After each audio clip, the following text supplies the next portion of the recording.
What are we doing? Start the show already. These people are waiting. They're waiting for their good content to come their direction this morning. And I'm waiting to plug this mic in so we can get started with this thing this morning. Yep, that's on. All right. We are just about due to get started here this morning, and it's an important topic. And so I want to make sure I got the intro music, everything ready. All right. I'm waiting for some eyeballs to pop up in this thing. This is excellence this morning. Excellence every morning in the Way Forward show. All right. I feel like I'm good with that. All right. So on January 7th, and I covered this a little bit earlier on the Erskine Music Show, but we're going to repeat some of this, but then we're going to there's been some development since the last time, and we want to get Jason to speak on some of this as well, although it's pre-recorded, but we'll get to that. January 7th, 2023, 5 black police officers from the Memphis Police Department severely beat and ultimately killed Tyre Nichols, a 29-year-old black man. During a traffic stop, Nichols was hospitalized in critical condition and died 3 days later. The officer stopped Nichols for allegedly driving recklessly and then pulled him from his car and then used pepper spray and a taser on him. During the incident, Nichols managed to break away. When officers caught up with Nichols, they beat him for about 3 minutes, punching him, kicking him in the head, and striking him in the back with a baton as he was restrained. The preliminary results of the autopsy commissioned by Nichols' family found that extensive bleeding was caused by the severe beating that he took. There were 3 firefighters, 2 emergency medical technicians, and a lieutenant who were attended at the scene and were subsequently removed from duty following this skirmish, and for failing to conduct an adequate patient assessment of Nichols. 2 other police officers were also later relieved of duty. On January the 27th, the Memphis Police Department released 4 clips of edited videos showing events between 8:24 and 9:02 that evening from January 7th. So I want to get down to a couple of things in this show today. I want to make sure that we are addressing the subject matter. I want to make sure that we are talking not just about what happened, but what is happening. And then as a result of the hopeful part of what we do on the Way Forward show, what can happen if the church, i.e. God's people, will rise up, be practitioners of the gospel, will be winsome in our generation, will be collaborative in our generation and not just combative in our generation. And so that's all what we have to look forward here at the Way Forward show. And so thank you guys for tuning in today. It's the Way Forward, and I'll get to some of the comments that are streaming in this morning. Always great to see you guys.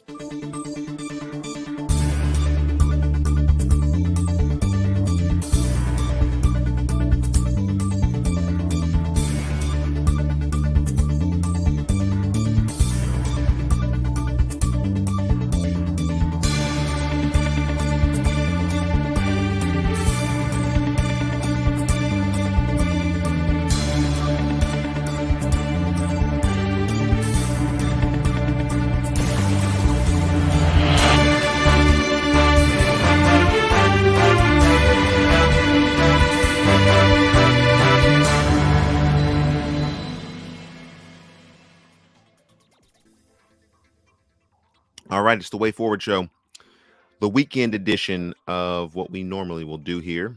I did want to mention that Jason is not going to be able to join. He's got a special message that he pre-recorded. I'm going to play that for you a little bit later because he's going to obviously want to have a lot to say about this. He would have more if he was on the show to say about it, and more if he could have more time to record. But he is a busy pastor, and his pastoral responsibilities call him in several different directions. So be in prayer for him this morning as he attends to the flock, so to speak. But I'm glad that you guys are here, and I'm glad that we can have a great discussion. It seems like we have some friends that are joining us. I'll put your name up there on the screen. Always great to see that happy face. And good morning to you, Miss Kim. All right, we're going to get to a very important story here because it speaks to the level of what we have come to know here in our country as police aggression, police brutality, as some have called it. As you guys know, in the last few years, there have been massive movements started by Black Lives Matter and other groups that are out there that are advocating that we absolve cities from the use of police forces, to defund the police, radical restructuring of police. And one of my most, I would say, interactive shows was indeed the one where we talked about police reform. There were some long-time and tenured police officers, some who had retired from the police forces they were a part of, who wanted to chime in on that discussion. And I just want to clearly, at the beginning of this show, make sure that you guys understand I am not a defund the police person. If that's the show that you're looking for, you might as well turn this off because you're going to be frustrated. There will be no talking about absolving police forces or defunding the police forces. If we're talking about under the category of police reform, restructuring and reallocating resources, that's a discussion that we can have, but that fits more in the discussion of police reform than it does the abdication of and absolving of police forces, police servants in America. And so there's a lot in that discussion, but I just wanted you to know from the jump, if what you're looking for is to speak ill of all police, this is not your show. You can go somewhere else. You know what? And if it causes me to get less views, that's fine. This is just not your show. If it is that the church should rise up and we should all go out and forget the gospel, let's go do crazy stuff and go on the streets, and this is probably not your show either. Now, the church, as it comes alongside as a community agent to walk alongside its members, to walk alongside people who have been harmed in particular ways, got no problem with that. We can talk about that. You guys can bring that up on the show. Bring that up. Bring that energy on this show.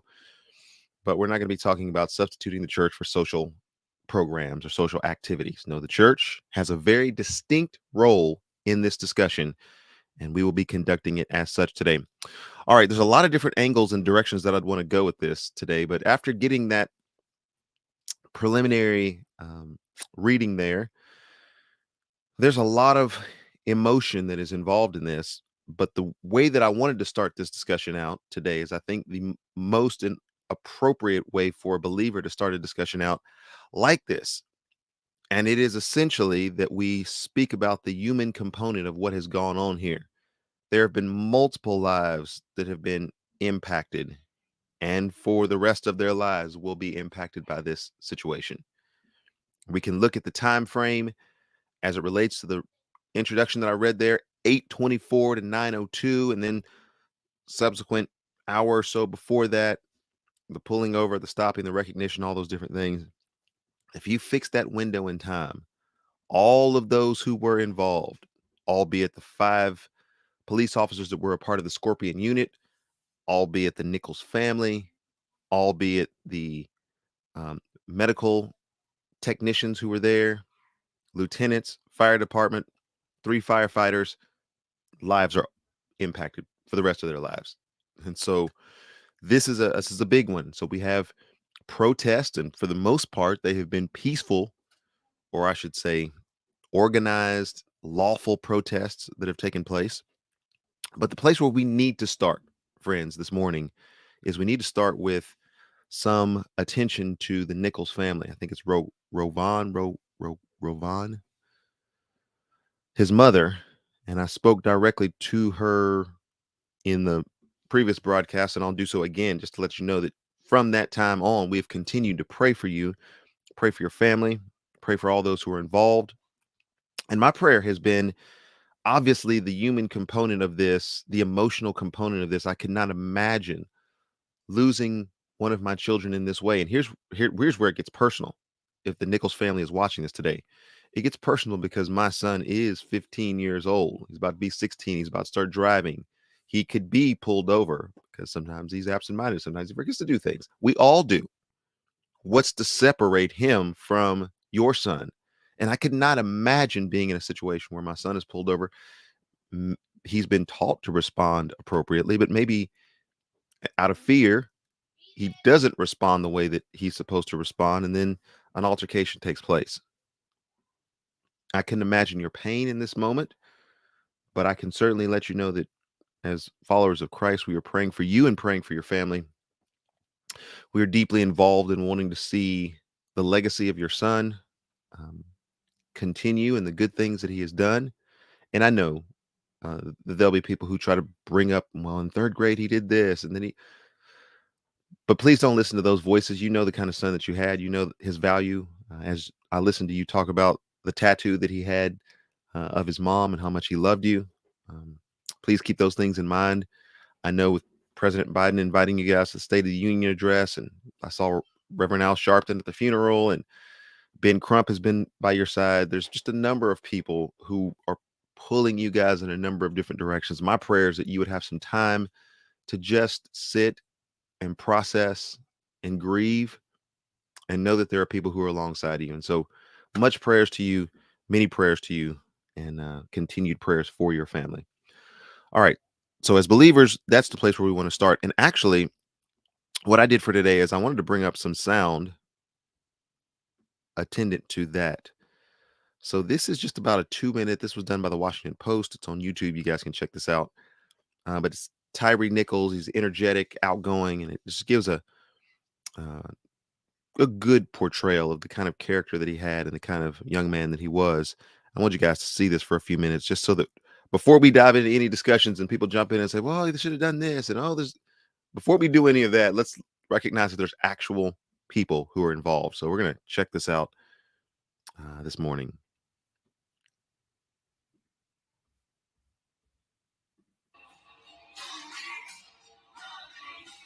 He didn't have a negative bone in his body, like at all. Energetic, outgoing, funny, goofy, always had a smile on his face. Like could have gave him the name Cheeseburger. My son, I know everybody say mothers say they had a good son, everybody's son is good. But my son, he actually was a good boy. My son loved me to death. And I know that was a bad word, but that's how he felt. We know what you mean. Yes, ma'am. He had my name tattooed on his arm, and that made me proud because most kids don't put their mom's name. But he did. On a Saturday, my son would wake up, go to Starbucks. He'd go to Shelby Farms because he liked to skateboard.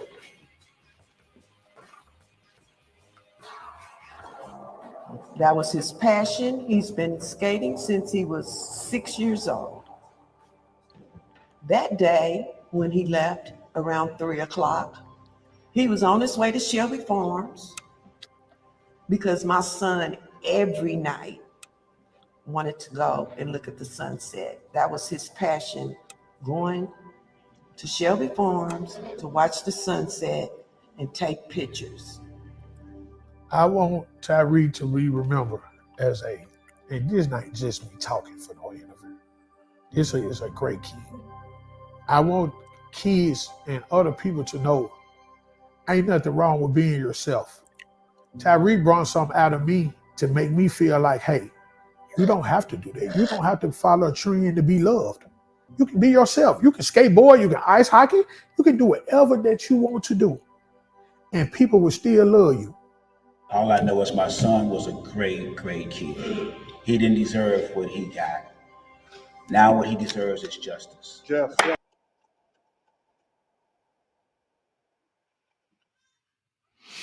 All right. So that's a little sound bite related to Tyre Nichols. You get a chance to see his mother, his stepfather, and some people who were close to him who are responding to his character and the kind of person that he was, just to bring a human element to this story. I think so many times what happens is we jump in and it's just kind of the better part, or maybe the worst part of journalism, that we would have an angle, right? We got to be the first one to get to the angle. We got to be the first one to get to the scoop. And he was doing this, or they were doing that. And before we do any of that, there's a place for that. There's a time for that. Ecclesiastes chapter 3, to everything there's a season. Let's figure out that this was an actual person before we start saying all manner of things. And so I actually do want to hear from you guys this morning. Comment section is turned on. There's some people who are using the comment section this morning. And I want to know from you guys what your reactions, what your thoughts are. Have you seen the video? Have you seen the video in its entirety? I think it's 66 minutes that were released. I'm gonna be honest with you guys, I didn't watch all 66 minutes. I just couldn't do it. I know. I probably should have, as somebody who has journalistic endeavors in mind here. I just couldn't though. Because it is a reminder of images, and like I said before in the tagline for the show, there's no graphic images. I'm not showing you guys anybody being beaten. I don't process things well that way. And so you kind of had to give me a little bit of grace. I'm not showing you that. I've seen enough of it to recognize that from various angles and from the report that CJ Davis, the police chief in Memphis, gave, there was no cause for him to be stopped. And so with that expressed by her and then resonating in the back of your mind and seeing the escalation of that to the pepper spray and the tasing and the baton and the just outright brutality and kicking that was going on there, there's no need for me to watch that. So but have you seen it? Have you seen it? And because of seeing it, you have been impacted by what it was that you saw. I also want to know from those of you who tend to be a little bit more on the conservative perspective, news coverage. All right. So there hasn't been the same kind of news coverage on this. But there has been a lot of news coverage on this, probably more than people realize.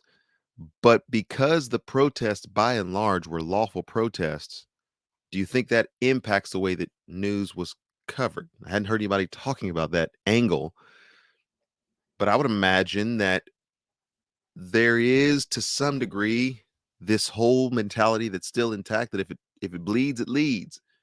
If there were businesses that were being burned down, if there were police cars that were on fire, if there were cities that were in chaos, I have a feeling we would see that on the news.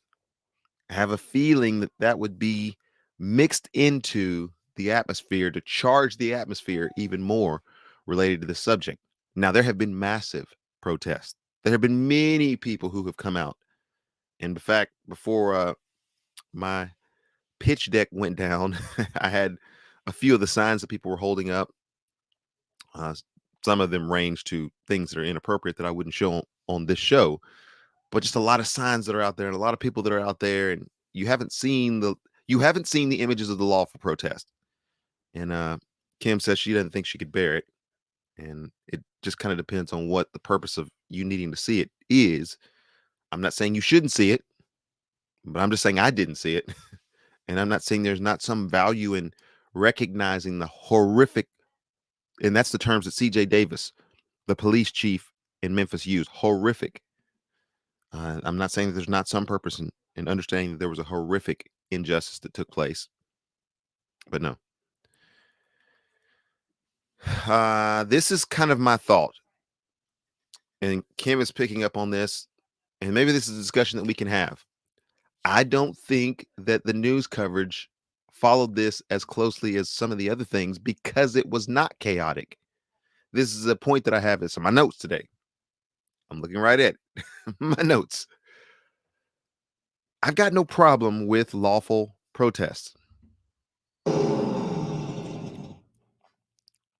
I don't think as believers we should have a problem with lawful protest.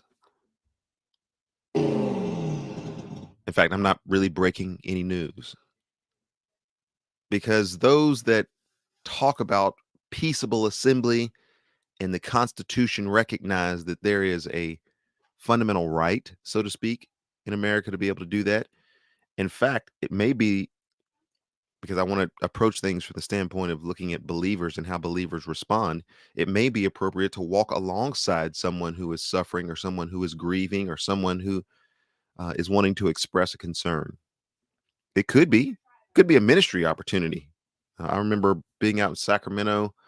I think it was Martin Luther King Day. It may have been Martin Luther King Day. It was some major holiday. And I remember walking alongside the police that were out there, just having some wonderful conversations. They were out there with the community. It wasn't in the midst of a protest or anything. It was just a part of one of the holidays, and the community and the police were out there celebrating. It may be a great ministry opportunity. As I walked alongside different people, stopped, people, bottles of water, handing those things out. It was great. I thought that the police and the community had a really great relationship that was there. You might do that as a way of getting to know your neighbor and loving your neighbor.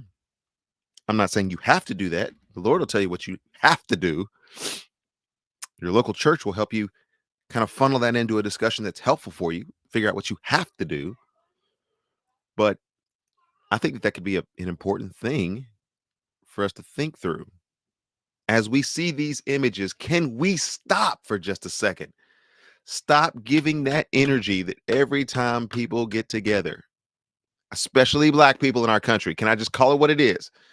And they see these images after images after images of Black people running into stores, looting, violence, chaos, that is the dominant narrative. I said it during the time of George Floyd and during the Black Lives Matter movement, and I'll say it to you again. That is not, can I look at let me look at the camera. That is not the majority of the protests that are out there. That is not the majority of the protests that are out there. There have been many people who have marched. There have been church members. There have been church leaders who have marched. They have said and been a part of a helpful discussion with their community, with their police force. But you know what? They don't get coverage. That's not what the news covers. It covers the smash and grab. It covers the police car that's on fire. It covers the graphic images, not the majority of images where people are not doing those things. Now, again, it only takes a few bad apples to spoil the bunch. And I'll get to some of the comments. Thanks, Linda, for tuning in. Um, McSharky? Okay, come on. And other folks are down there. I'll get to the comments that are coming. I told you guys, comments are on and you're commenting, and I'll get to them in just a second. But just needless to say, I was downtown when Nashville was going through its first round of protests, assemblies. I took my son down there. So this is a historic moment in American history. We're going to go downtown. We're holding up signs. I used to have the sign in the show.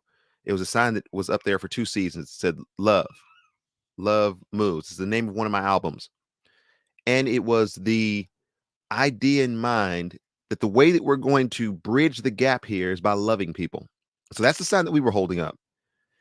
I remember having numerous conversations with the police that were down there saying, they were looking at my sign, they were looking at me, looking at my son, and they said, wow, it's really neat to see a sign that's not "we hate the police" or words that I cannot say on this show regarding the police. Those are important things to do. I think those are important things to do and important discussion to have. All right. Linda. We love Linda. Thanks, Linda. She couldn't watch it. Couldn't make it past the first hit. It was heartbreaking. It was utterly heartbreaking. The department needs to be completely redone. Interesting. Let's camp there for just a second, Linda. And there's some comments that are coming in. They're great. You guys keep filling up the comment section, letting people know that this is on. We're going to get a reaction from Jason here in just a second. I know that he's not on the show today, but he sent a video in, and I need you guys to see this and hear his heart, because as the scrolling down at the bottom of the screen, there's a black man and a white man to talk about justice issues. Well, let's camp there for just a second, Linda. And thank you for that comment. Let's think about what it means to redo this police department. I guess I should have done full disclosure. All right, pay attention for just a second. I should have done this at the beginning of the show. A couple of things I should have done at the beginning of the show, but you know what? I went to spin class this morning. We got out a little late. I did 15 miles this morning, so I forgot to do this. But I should have done this at the beginning of the show. And don't forget, I'm coming back to your comment. But I should have done this. According to Section 107 of the 1976 Copyright Act, it allows me to use comments and commentary like this for fair use purposes: criticism, comment, news reporting, teaching, scholarship, and research. All right. But I should have done this at the beginning. And I did this the other day, and I forgot it. My bad. But I am part of an organization called the Justice Circle Nashville. For those of you who are in the Nashville area, you know that we've been meeting for the last over 2 years now with city officials. We've been meeting with quarterly gatherings called Breaking Bread, where we bring in city officials, community liaisons, and we have discussions about some of these critical issues. We have formed our Justice Circle around 3 pillars of emphasis that we collaborate with the community and the organizations that are our community to make Nashville stronger. Those areas would be policing. And so I regularly have conversations with, in particular, where the side of town that I live on, the East Nashville Police Precinct, Officer Burke, Officer Smith, Jessica Ware has been on my show before. Have conversations ongoing with the sheriff's office, Thomas Hayes Jr., what was our last Breaking Bread speaker. Sheriff Hall is scheduled to be a part of our Breaking Bread sessions coming in the future. So there's a lot of collaboration that I have with police forces, and I just, full disclosure, wanted to let you guys know. Also, in conjunction with that, Metro Nashville Public Schools, as education is one of our other pillars. So we have policing, education, and healthcare. And I am the co-director of that organization. That matters just simply so that you know that beyond having just a passing interest in these subjects, I am also on committees, so to speak, in our city, in Nashville, Tennessee, that relate to some of these discussions. If that matters one way or another, I have some skin in the game, and I have associations with people who are actually discussing these things. In conjunction with that, we've partnered with a group called the Act Now Commission. Act Now Commission, that is a commission that gets data that is collected from various sites. Our site would be Nashville, and it collects that data and then reports that to the Biden administration. If Trump would have been in office, it would have been the Trump administration. It's just a clearinghouse that takes that information and says, here's what we're finding in our cities that are some of the community issues where we need engagement, where we need advocacy, all those different things. And so that commission report that we have put together from Nashville will be going to the White House next week.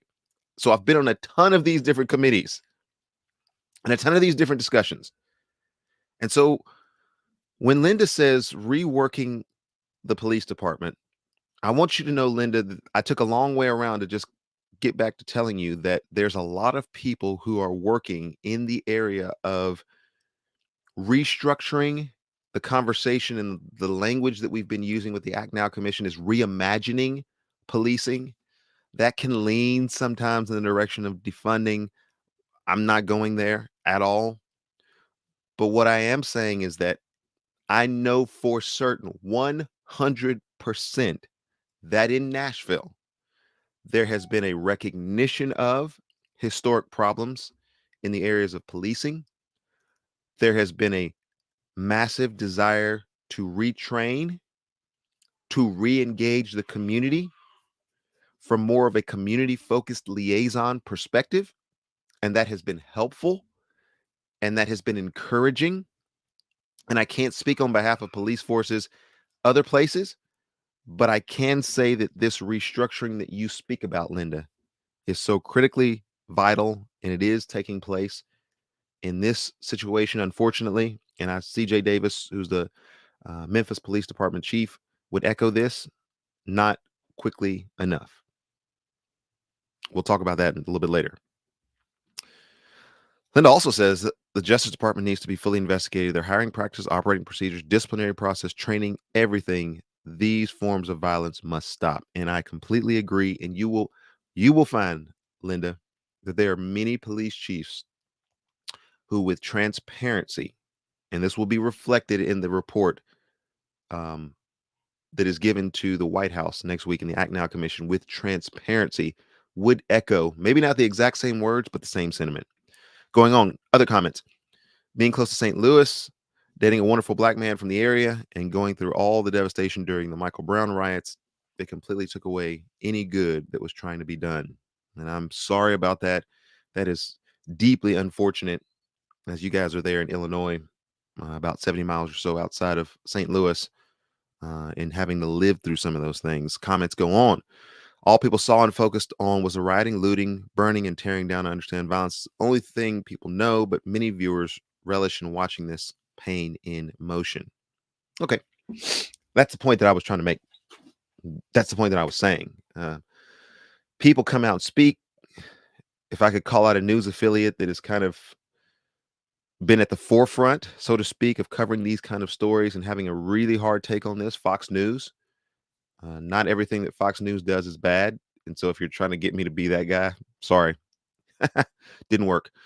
Not everything that Fox News does is bad, but there's a lot of, let's rush to the most conservative viewpoint that we can without hearing all the information and without considering some of the other factors that are involved, because we have a constituency that really loves to paint the picture of black violence, of chaotic neighborhoods, of America that's burning, of this race war. And I'll just go ahead and say CNN, MSNBC, you guys have a vested interest in that same thing. So you're trying to get me to dunk on Fox News. I'll dunk on them only so much as I need to get dunked on. But you guys are no better. You have a vested interest in seeing this kind of violence also, because it serves your end to say that the Republicans who were in control, or the Republicans who should have done this, they were not doing this and they were not paying attention to their community. And all of this fighting is not amounting to the kind of reforms and the kind of transparency and the kind of community engagement that people have been needing. And Linda calls that out. Thank you for calling that out. I'm calling it out too, because the church, as the church, we can do better. I think it's wonderful that you have taken a bigger involvement working with your department. More need to recognize changes start with us as individuals. And yes, so that speaks to voting and a lot of different other things that are there. So keep the comments coming in, because I want to ask you guys, in relationship to police reform, how are we doing? That's the question that I want to put on the table right now, is how are we doing in actually seeing reforms take place? We had Linda tune in, speak about St. Louis and what fortunate or unfortunate things she has seen in that area. But in the area you're in, there's some folks who watch from Chicago. The Midwest is represented here. Some folks that are out far eastern Tennessee, Texas being represented here. There are some folks that maybe be a part of police forces around the country or closely associated with them. How are we doing in police reform? So if you were to take, it was back in the 90s, it was in 93, Rodney King, and you see that horrific beating that he took in the hands of white police officers out in California, and you were to project that through the years, obviously Trayvon Martin and other scenarios that took place over the years, and every time there's been a call for reform, have we been making those changes? Do you see us on a trajectory, so to speak, and where we are going in a positive direction? I think we are, but maybe you've seen some counterexamples. I'd love to hear from you guys and what it is that you guys are thinking. And as you're formulating that, I want you guys, we're gearing up here, since this is our top story today. We're gearing up here for Jason to come and speak. All right, you guys formulate your comments, populate that comment section, keep that energy going. But I right now want to share with you Jason's comments, and it's about 3 minutes long. So I'll just let him say what he's going to say. He is the co-host of this show on the weekend show, The Way Forward, and he will tell you why he's not here today, and you guys can be in prayer for him. Good morning. I'm sorry I couldn't meet you guys on the way forward this morning. Unfortunately, my schedule is particularly busy, and I'm coming down off a cold. But Erskine did ask me to just give my thoughts and my impressions on the Tyre Nichols situation in Memphis. And once again, I'm just saddened and heartbroken for him and his family, and I'm sad and heartbroken for the community and for our nation that we're still not able to pull together and make wise and good decisions, especially in heated moments where police are involved. And I don't know all the circumstances to the case. I have not followed it as closely, but what I do know is a nation that doesn't love God can't love neighbor. And what we're seeing here is just a lack of justice, in the sense of discerning what to do the right thing. We're not seeing a sense of compassion or a sense of understanding. We're not being very wise in how we're handling conflict, and this is all because we've not sought the Lord. And so, just listening to some of the commentary from the police officers, for instance, as they were talking to each other after the incident was done, none of that gave me the impression that they were looking to do the right thing. They gave me the impression that they were seeking to try to follow procedure. It sounded very heated, and it sounded very personal. And it did not sound like they were trying to meld justice and mercy together. And so that saddens me, and that's got to change. And the only way for that to change is for the church to be on mission, to be having an influence on the police officers and these homes, because we know that the only place where perfect justice and perfect mercy meet together perfectly is the cross, and that the church is the space for God's justice and mercy to be worked out. And when the church is not present in the lives of police officers, and the church is not present in the lives of the community, then we're left to do what's right in our own eyes. And this ain't working. This ain't working. So I would just commend you to be a voice today of reason and discernment, to be actively looking at how you can bring the gospel into this and into the solution, how to bring the gospel to the brokenness that's here. And I would just commend you to love the Lord your God with all your mind, heart, soul, and strength, and love your neighbors yourself. God bless and take care. Government officials insist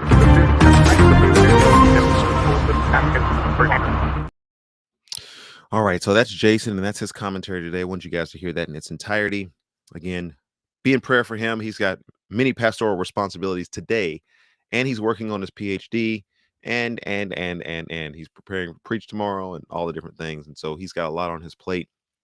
I'm glad that he had the time to even make a video that could represent his thoughts and his understanding of the situation. And I think he echoes the sentiment that we both have as we do this show, is that we want to be engaged at the level of saying, all right, let's bring this to the awareness of the church so that we begin thinking about what is our responsibility in this.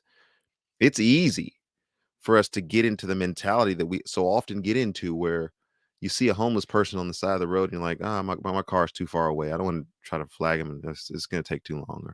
Or that same homeless person is there every day. They just going to pass by him. They just become a fixture of the landscape. Not how do I get involved in that person's life? Because that's going to take time, and it's probably going to require money. And do we really want that smoke? And so I think a lot of times I'm hearing from more and more church leaders. I was reading an article recently of one of the church leaders who was talking about the church's biggest hurdle and obstacle in this generation is that we not be silent, right? So how do we be vocal about what it is that we should be vocal about? And I think Jason, he nails it.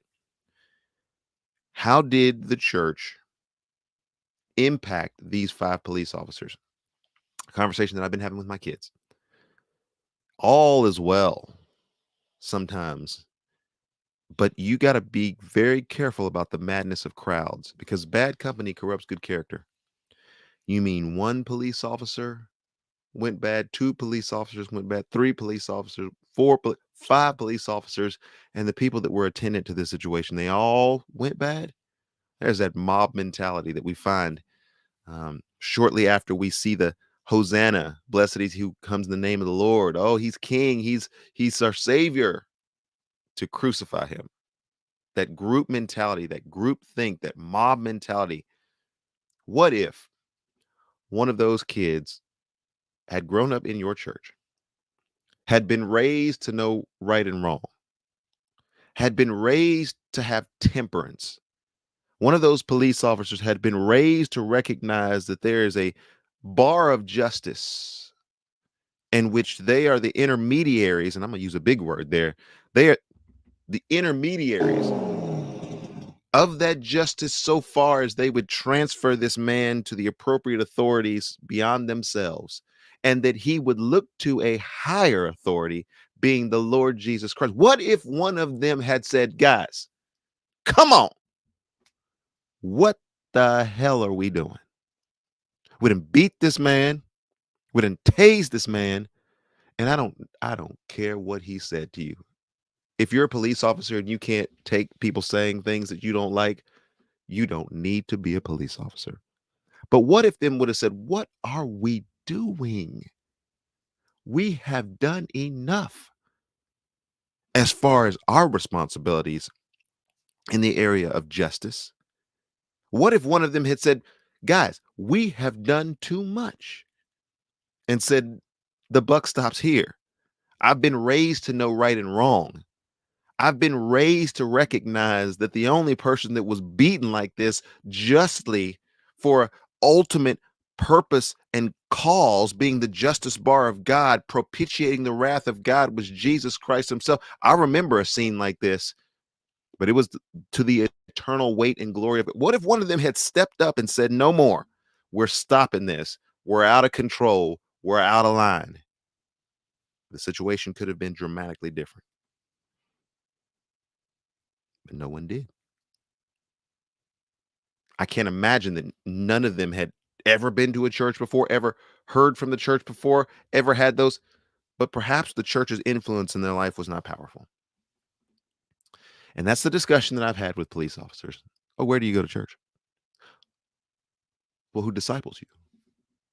I understand. Oh, you're busy during that time. Okay, you get security, all the different things. Well, who disciples you? Well, let's spend some time together. And I think those are important discussions to have. I think it's important to be involved. Who's watching the people who are watching the people is the question that I ask. And so thank you, Jason, for bringing us back to that point of clarity. All right.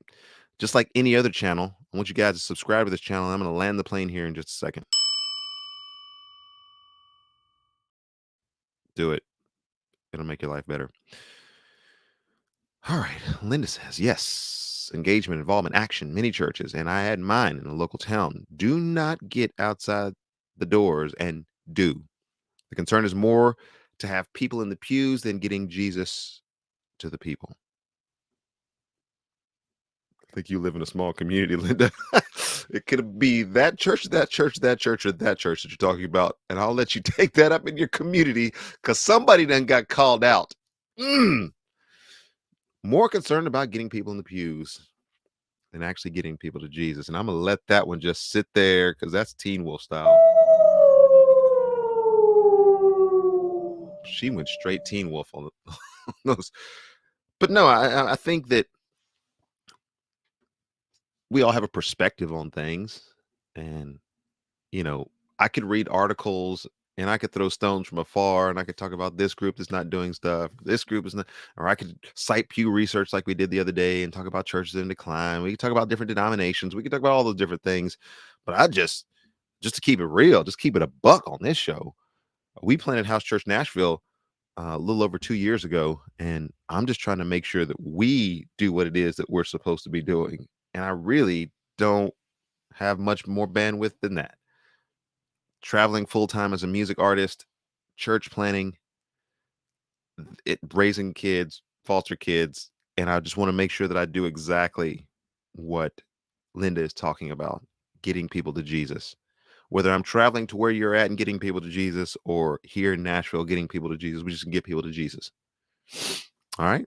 I like it. I like it. Comments flooding in today. All right, we're gonna land the plane because we've been at this for a few minutes, but your comments and thoughts are always welcome. Here's how I wanted to end the show. The church, and it's in my notes, so I don't forget to say it. The church should know both community and law enforcement and bridge these gaps. That's where I want to get to with this show. I want to get to how we bridge the gap and gaps that are in our community James would say, pure and undefiled religion before God the Father is this: to visit orphans and widows in their distress and to keep oneself from being spotted by the world. You guys know that there's a system, foster care and adoption system, in which we're a part of, that has a lot to do with the orphan in our society today. We have all number of social services, nursing homes, care facilities that have a lot to do with the widow. And yet, to those that have economic challenges and barriers, there's gaps, people that fall through the cracks all the time.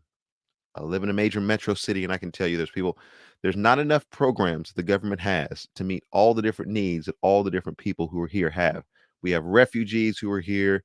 We have 120 plus language groups that are here in this city, and an influx of people who are visiting all the time. There's not enough programs, nor will there ever be enough programs. And so don't hear me say that from the standpoint that, oh, we found out that Erskine is a liberal. Shut your mouth. There's not enough programs, and there will never be enough programs, but God has given us plan A in relationship to how we compassionately engage our culture and our society, and that is the church. Got a text message this morning. One of the people that we are ministering to has a need, and so we're beseeching the Lord to figure out how we can help, how we can engage, how we can be a part of the solution. And so that's I want you guys to keep that energy. I'm not your pastor, but your pastor is your pastor. And so if he's pastoring according to the word of God, keep that gospel energy. You're going to evangelize.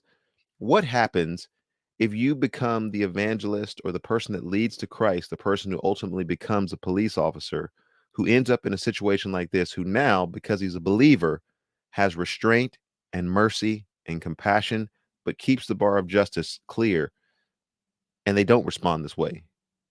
Would that be a good work prepared in advance that we should walk in, according to Ephesians chapter 2, verse 10? I think it would be. And so that's where we want to get to the show. Thank you guys so much for tuning in today. It's The Way Forward. We've gone about 47 minutes today. Ooh, good one, good one, good one. Remember, it's The Way Forward show, and then I'm going to give you the short outro.